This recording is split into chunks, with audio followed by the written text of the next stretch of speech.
Hi everyone, Don Famularo back again, the Artist Series at a Distance. I have with me the great Jerry Phillips joining me, singer, songwriter, producer, recording engineer, musician. Jerry, I want to step into your life. Well, man, go right ahead. Just ask me anything you want to ask me. I don't mind answering. How much was music involved in your life as a youngster? You know, Elvis Presley, and of course, if the people that don't know, my dad was Sam Phillips, who started Sun Records, and of course, he started B.B. King's first records, and Howlin' Wolf, and Rufus Thomas, and Little Milton, and all those guys, and of course, Elvis Presley, and all those guys were pretty much regulars at our house, you know, growing up. So it was really exciting and very inspirational childhood, I guess you could call it. I'm not a real young guy anymore, but I was old enough to be around and know what was going on during those times, you know. So musically, here your dad is recording them, and you're witnessing this real part of history that is such a magical time. What was it like, you know, as you heard some of the recordings afterwards? Because your dad, I'm sure, was working very hard, putting long hours in, trying to make this right. Well, he was, and you know, my brother and I, if we wanted to see our father really ever, we had to go to the studio. My mother would have to take the studio because he was working two jobs in the beginning. He was a disc jockey at WREC radio station in Memphis at the Hotel Peabody, and the Skyway up there was a big band venue, and he would mix all the big bands and send it to the networks for the networks to rebroadcast. And so he was working there from 7 in the morning to 3 in the afternoon, and going from 3 in the afternoon to the Memphis recording service, which never was called Sun Studio while he was there. Right. Although Sun Records ended up being housed in that building, but it never was called Sun Studio. It was always Memphis Recording Service. But yeah, we'd go there and listen to the music, and he'd bring stuff home because, you know, he could record direct to disc. And so he would bring things home for us, his family, to listen to. He knew what he was doing. He knew what he wanted to do, and particularly in the beginning with the black artists. That's really what he wanted to do. He never really wanted to have his own label or anything like that. He just wanted to cut the music, lease it to Chess or Modern or some of those other labels, let them worry about the business end of it, and let him supply the creative side. You know, I hate to talk so much about my father, but he was an important part of, you know, the evolution of the music that we hear today. And it's a mindset, man. I got a saying I made up that says when you're in the studio, you're not playing for the tape machine, you're playing for the universe. The tape machine just remembers it for you. Yeah. Which means that opens you up to, you can make mistakes, you can go out on a limb, you know, take a chance. Don't tighten up. You know, when the record buttons hit, you know, everybody has a tendency to want to tighten up and be perfect, which is not what any of my family's ever been looking for, was perfection. And still not, you know. My dad would always say perfect imperfection is what we're looking for. You know? Well, that for sure is what created all this legendary music. I mean, it really was incredible. So at this point now, you got involved as a singer, a songwriter, producer, recording engineer, musician. What was your first instrument? Guitar. My brother bought me a guitar when I was 12 years old. It was a nice little Gibson guitar, a nice one. And I took a few lessons, you know, and then started learning on my own. And then, of course, you know, Elvis and those guys would come over and play their guitars in front of me and sing and do all that stuff. I got very interested in that. And I learned a lot of the Sun records when I was 13, 14 years old, learned how to play those ones that I liked. And then around 16, had gotten to be a pretty good, you know, rhythm guitar player, and so I was in bands, you know, all through my high school years.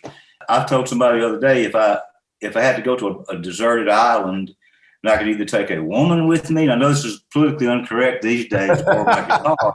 I'm going to take my guitar because a woman might just happen to come floating by, you know, and I'll have a guitar there to serenade her with, you know.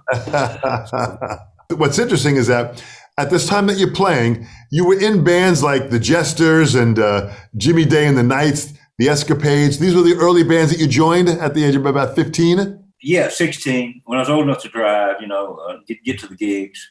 That's when I really started, you know, traveling around to Arkansas and the states that were close to Tennessee, you know. And of course, we played all the fraternity dances. And I had, one of the bands, Jimmy Day and the Knights, was like a rhythm and blues band. We had horns, three guys singing, and we playing the Temptations and doing all that kind of stuff. We were very, very highly booked band. And the Jesters was more of a kind of a hard rock and gutsy type of group. The Escapades was kind of the same way, that kind of thing. But were there any bands that you were listening in particular that you were being influenced by? Before the 60s came along, of course, I was listening to Howlin' Wolf and, Junior Parker and those records that my dad was recording, and Little Milton and those kind of things. But, I admit that in the rockabilly stuff, the Elvis stuff and Carl Perkins particularly really influenced me. That my style now, and kind of always has been, is more of a rockabilly. I lean more towards rockabilly than a crooner. I'm not a crooner.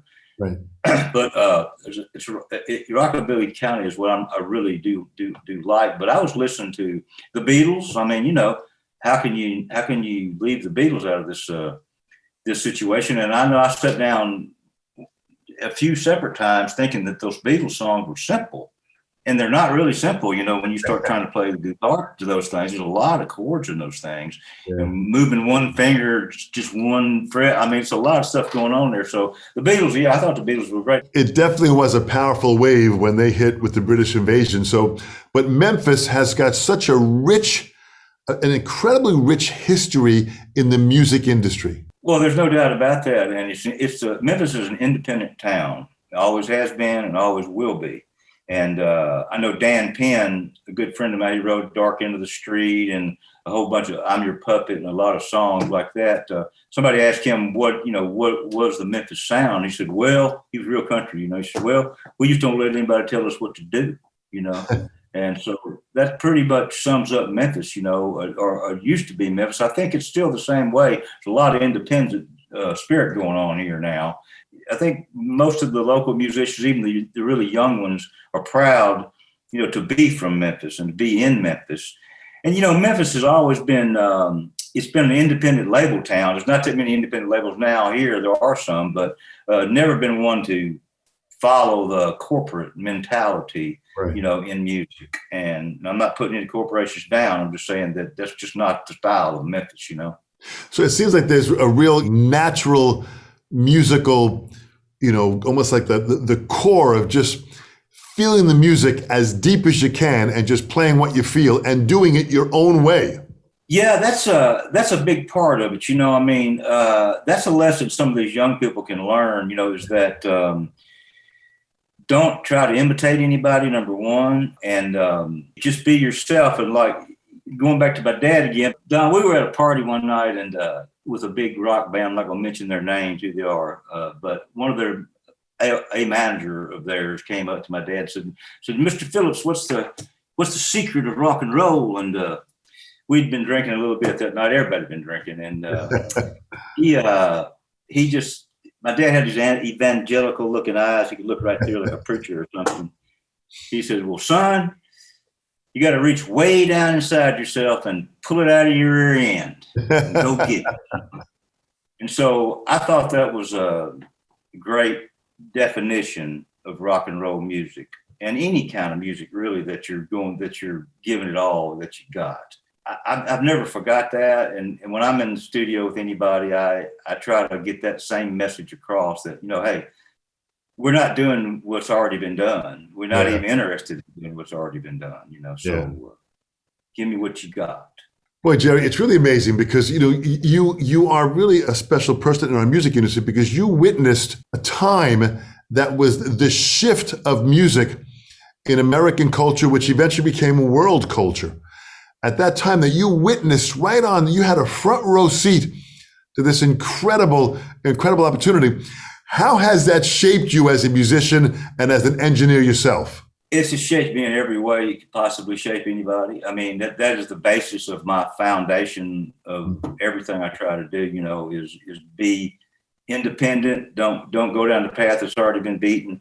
That's probably one of the reasons that I haven't had, any more success than I've had, was that I've never wanted to play the game that you have to kind of play, in the music business, where the marketing people take over what your music sounds like, and I think you need to make it. They make these decisions for you, and it takes all the music out of it. It becomes marketing, like you're selling shoes or something. I'm just not interested in doing what's already been done. I'm not saying that everything that I do is so different that you've never heard of it before, but it's just going into the process. It's not anything other than let's make something different, you know. If you're not doing something different, you're not doing anything at all, which is one of the things my dad used to always say. You know, if you're not doing anything different, you're really not doing anything. That really is a very, very profound foundation that you've been surrounded in your life. You wear many hats. As a musician, you're out playing, you're doing your thing. What about a recording engineer? How'd you develop those skills? Well, you know, my brother now, Knox, I can't leave him out of it. He died a year ago, April 15th, and he was 3 years older than me, and he was really a great record producer, a great musical politician.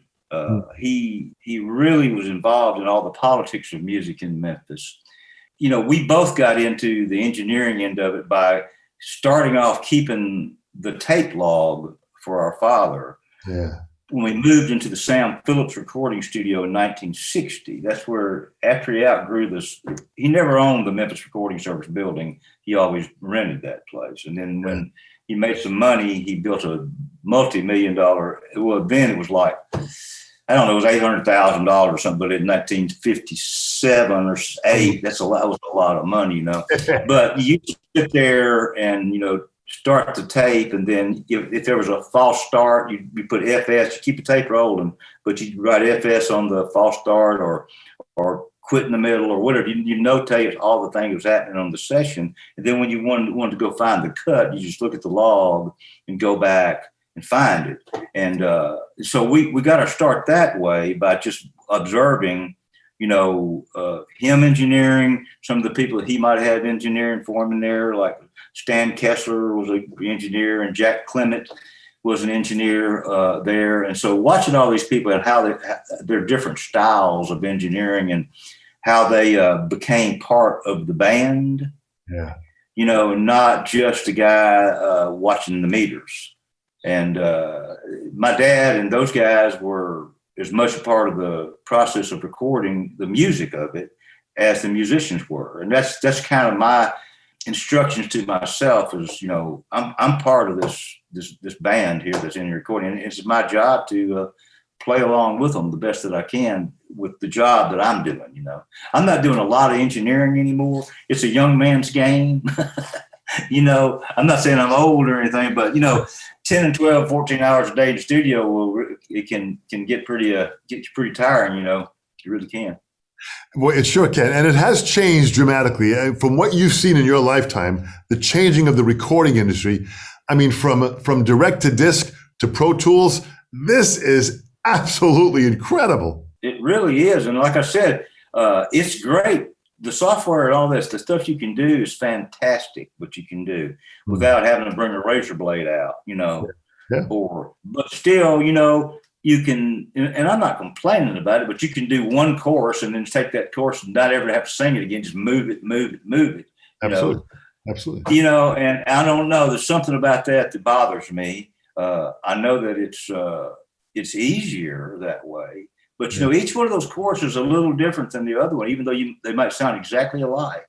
They're a little bit different because they were done again.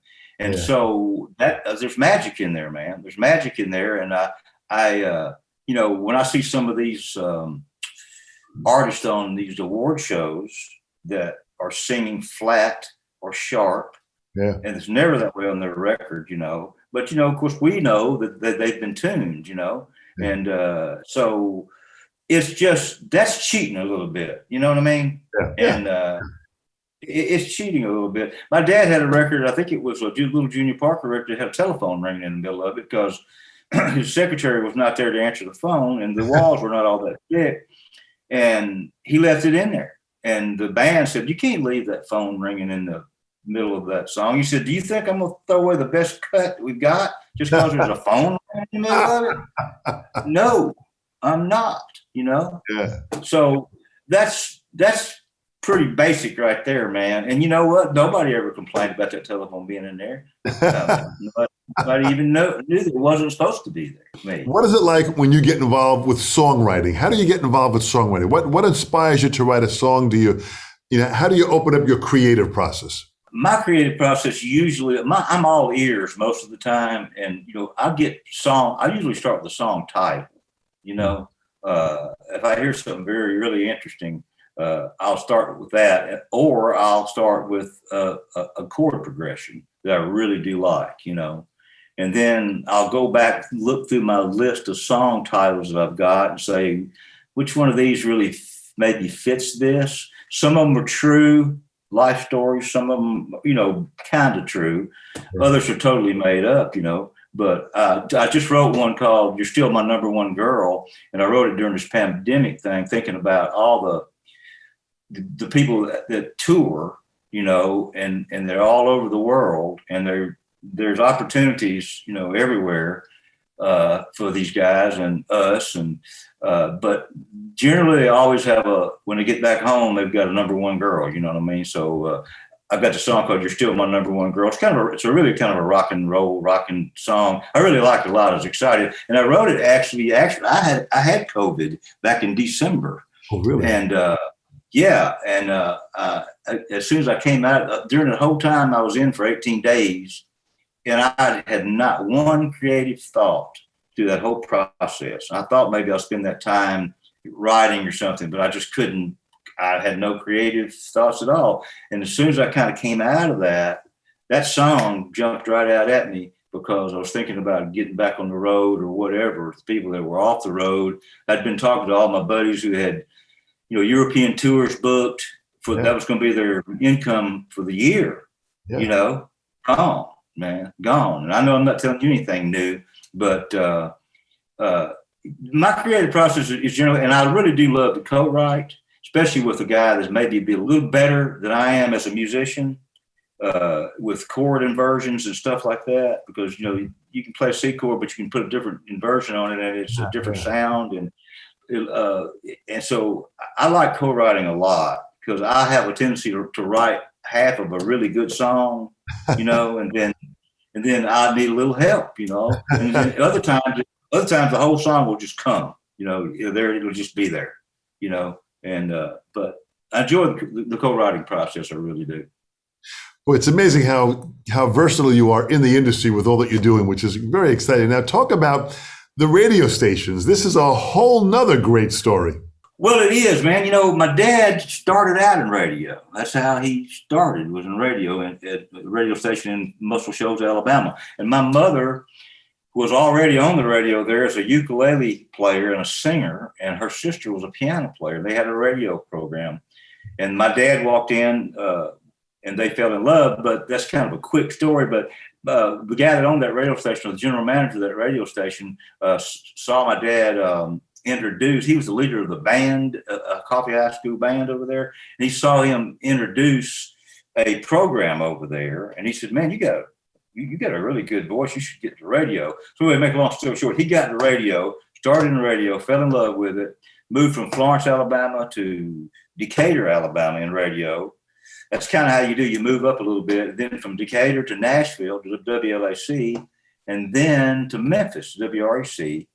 And then, of course, you did his radio thing there. And then he opened up a studio on the side, as a side job. We record anything, anytime, anywhere. So anyway, radio was his first love. And as soon as he made any money in the record business, he bought another radio station or his first radio station, And so, and we've been in business over there since 1972. Still family operated, still family owned. I got two daughters, and they're very much involved in all of it. And I'm involved in it. Radio is so different from the music business. I mean, you can go into the production studio, record a commercial, or record a song or whatever, and you can walk right across the hall and put it on the radio. That's a unique thought, isn't it? You know what I mean? Gee whiz. I mean, it's quick. It's not like, okay, we got to overdub, we got to overdub, we got to overdub, we got to mix, we got to master, we got to do all this stuff. And then we got to go pitch it to a record company. And then we got to go to the radio stations. And then. And that's kind of how it is. But, I like radio a lot. It's a free and easy going thing that gets so much information for nothing, for free. I mean, you know what the weather is, what's on sale at Target, you know everything. You know everything about your city, who let the poison out of the plant across town. So I mean, I know it sounds kind of ridiculous, but it's the truth. And absolutely. So, and even when my father got out of the music business, so to speak, he went back into paying a lot of attention to radio. We are under a lot of competition these days with, everybody's got music on their phone and, Sirius XM, and I'm not putting any of them down at all. I mean, they're all very innovative things, but it is competition to terrestrial radio, a big time competition. So how do you manage, in all of this here? Let's talk about the business side. I mean, there have to be certain business skills that you learn in the course of time in how to manage all of this. Well, man, I'd like to say it was all me, but it's really the people that you have around you, that make you successful. And it's just always is. I mean, I've got a tremendously great general manager that manages those stations for me. I talk with him every day. But we have sales manager, we have salespeople, we have great DJs that have been with us for 15 and 20 years, because we have a really good, fine company. We treat our employees, don't even like to call them that. I would call them partners. We treat our partners really the best that we can. And so, we've been able to stay in business there for a long time. We've been the number one, number two station in that market for years now. And there's some competition there too. So we have to stay on our toes. As a side note, this COVID thing has really kicked us in the teeth because when businesses shut down, they don't advertise. And that's how radio makes its money, Yeah. And so, I mean, it really has fallen off over the last year, unbelievably bad. And those loans and stuff, I don't want to get too deep in this, but those loans have really saved us. To not have to fire. I didn't want to fire anybody or let anybody go. They got families and it's not their fault that this COVID thing, got out. And so we've been able to not let anybody go and been able to keep everybody and manage our properties. We won't even, if somebody wants to buy like $200 worth of advertising from them, we won't sell it to them. It's just not enough. It won't work for them. Yeah. It won't work. And so we're honest enough to tell them, you need to spend, $1,000 or something, so you can have some consistency on the radio. We really do. So I think people in our market know that we're honest, know that we treat them right, know that we're going to, do what we say we're going to do. Unlike some of the competition that's been there. Yeah, it's a lot to deal with. That at the recording studio, the Sam Phillips recording studio in Memphis.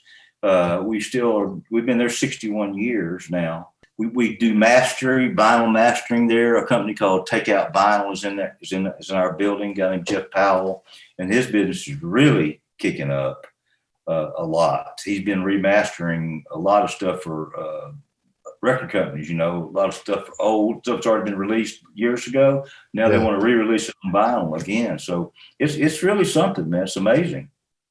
It really is. The rebirth of what we grow up with as it's coming back right now. When I see young kids getting involved with vinyl, it's so exciting because as a musician, that's what we did. We put that needle on and we played that vinyl over and over. And if you wanted to hear one track over and over, you picked up that needle, you moved it over, and you had to earn what you were learning. Everybody brought their stack of 45s to the dance party, man. And you had your name written on the label. So you didn't get left there, But it's amazing. Being a musician, being involved in engineering, being involved in producing, songwriting, and singing, you have all this, but you're also on the board of the Muscle Shoals Music Association. Yeah, it's actually Muscle Shoals Sound Studio Board. It's the 3614 Jackson Highway. It's the Muscle Shoals Sound Studio where all the hits were cut, Yeah. I'm on that board. There's a Muscle Shoals Music Association, which I have been on that board. board, but this particular board I'm on now is a Muscle Shoals Sound Studio board, which has just been refurbed. It's beautiful, man. I just played a gig over there for a fundraiser last Sunday. It was a virtual fundraiser because they'd been closed for the COVID thing. It was great. I had a great experience, and I had never actually played in there before, and it was a great experience. It really was. You guys were around the birth of an industry that is still alive and well, but you guys really caught the beginning of the shift of seeing how this all started. What an amazing time to grow up in. Well, it was great. And, back in the 60s and 70s, we swapped musicians off a lot. I mean, David Hood would come down from Muscle Shoals. We'd send Steve Cropper over to the Muscle Shoals. They'd come to Memphis. We'd swap them out. And it was those two cities, Memphis and Muscle Shoals, I guess the word sister cities, I don't know, but they're the same soul. They've got the same soul. Yeah. They really do. New Orleans has its own soul, and LA does, New York does, but Muscle Shoals in Memphis, man, they have this thing that just goes together, and the same players could swap out anytime on anything that anybody's playing, if you're in Memphis or if you're Muscle Shoals, And an interesting story about Muscle Shoals and Rick Hall. You know who Rick Hall is, right? Absolutely, yes. Studios. Yes. Well, my dad had already in 1962 opened a studio in Nashville also. And he really wasn't very well received over there. And he loved Nashville. I love Nashville. I'm not talking bad about him, but they were a union town, and he was a rebel. They thought he was going to come in and break all the rules and not do anything right. And of course, he did play by the rules, but nobody tamed him, which I think at that particular time, that's what they wanted to do. Yeah. And anyway, Rick Hall told me this, that Rick had told me that he had talked to Sam about going to Nashville before he had fame. And Sam said, "Man, do not do that." I think he may have had fame or had a recording studio of some description. He said, "Don't go over there. They will not understand you. Stay right where you are," And he did. He took that advice, and it worked out pretty well for him, And because I think he had more records on the charts than anybody there for a couple of years, out of that Fame recording studio. And, Rick Hall said one thing. He said, that documentary, have you seen the Muscle Shoals documentary? I have. We recommend everyone to watch the Muscle Shoals documentary. It's absolutely wonderful. Yes. Great. Well, there's one thing Rick Hall said in there that really got me. I wish I'd have heard it when I was really, in the studio all the time producing records. He said, if somebody gives you some money to record a record, you better make sure it's a hit, or they're not going to give you any more money. That's good advice to anybody. I know the business has changed so much now that the budgets aren't there for cutting like they used to be and all of that. But it is the music business, it is, and that. I'm preaching to the choir, but for people that are listening that are maybe younger, but do yourself a favor and learn the business side of this too, because you're going to need to know. Ask Willie Nelson. He got screwed out of a bunch of money from management and all that kind of stuff. And who would have thought, that could happen to somebody like Willie Nelson? And he just won a million, that didn't really pay attention to the business side of it, Absolutely. And that's where, contacting a lawyer and having them go over contracts, which it's all good advice. But let me ask you this question. In closing, Jerry, what would you say to this next generation that could really give them the fire for them to want to continue their passion? What wisdom would you give them from all of your experience that you went through? Well, man, I went through the stage of, I want to play in bands. I want to be discovered. I want to be a star. I want to be all that stuff, I'll sign anything you put in front of me, because you're promising to make me a big star, And the older I get, especially in my age range now, I say, look, just be true to yourself. And I know that's a general statement, but what I mean is when you're laying on your nursing home bed, if you ever get there, you're going to hope that you didn't, compromise your talent or your passion for what you're doing as a a musician, writer, whatever you're doing, you're going to regret that. You know, you're absolutely going to regret that. You know, you're not measured. Your success is not measured in all the ways by the amount of records that you sell. You know, it's really not. And really, what you're leaving is you're leaving your musical legacy for your family, your kids, or whatever. It's hard to think that when you're 20 years old. Yeah. But I mean, get your music down, get what's inside you out of you. Don't try to sound like anybody else. You know, do not try to sound like anybody else. Yeah. I think that would be my advice. Like I said, that's the hardest road you can go down. Stay true to yourself, you know. I mean, because people can get you off your path really easy. They can really get you off your path. And you just don't need to be. God gave you a certain talent, you know, and that's the one you need to be using. Well, what great advice, Jerry. You know, you just the way you conduct yourself, you really have been true to yourself. You've done what you've done. You've written, you've produced, you've stayed true to yourself, and you really have been an incredible important part of the music industry that I want more people to understand, because you're out there, you're still doing it. You come from this incredible, you know, royalty of music that your dad started, that you have passed through to yourself, that you continue with now through your children. This is a pretty powerful legacy. And I'll tell you something, there's a book inside of you yet, man, which you've got to put together and get all this down for sure.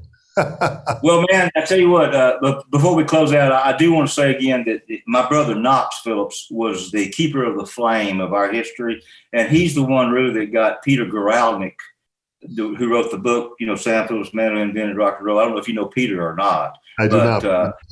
But read the book if you haven't. But my brother was really instrumental in keeping the flame alive of this family, because there was a time period there when Sam Phillips was kind of like not really. I mean, he'd already done what he'd done, and there was a period where, you know, he wasn't all that active, and maybe he might have been forgotten or whatever. Yeah. But my brother was really after beating the bushes, you know, preaching the gospel of Sam Phillips and Son and Memphis and independent spirit, all of that stuff, which you don't hear a lot of that anymore, especially that independent spirit stuff. I'm really proud of my heritage. I'm not ego about it or anything like that. When people tell me, like you, just giving me those compliments, I mean, I just can't tell you how it makes me feel, how proud it makes me feel that we've been able to continue this on, you know, whatever level of success that it is at. And it's a pretty good one, but it's just been great, man. I mean, I got no complaints about my life at all when looking back on it, you know. And I'm looking forward to a lot more music, a lot more fun, you know, a lot more writing, a lot more songs. I must say, you have given us great music to enhance our lives. You have done this for all these years, and you're continuing to do it. That really is the message that screams loud and clear. For that, we thank you so much. The Artist Series at a Distance, you've done fantastic, Jerry. Thank you so much for your time. Stay safe, and I look forward to meeting you in person at some point. Man, I do too, Dom, and it's really been a pleasure. And thank you so much for including me in this wonderful thing that you're doing. Dom Famularo here, the Sessions panel. This is so exciting. Thanks for watching. Thanks for subscribing. Click the subscribe button to be a part of what we're doing. The views help us tremendously. All of your comments, we read them and react to them. This is incredible. The support you're giving us is great. The Sessions panel. We'll see you real soon.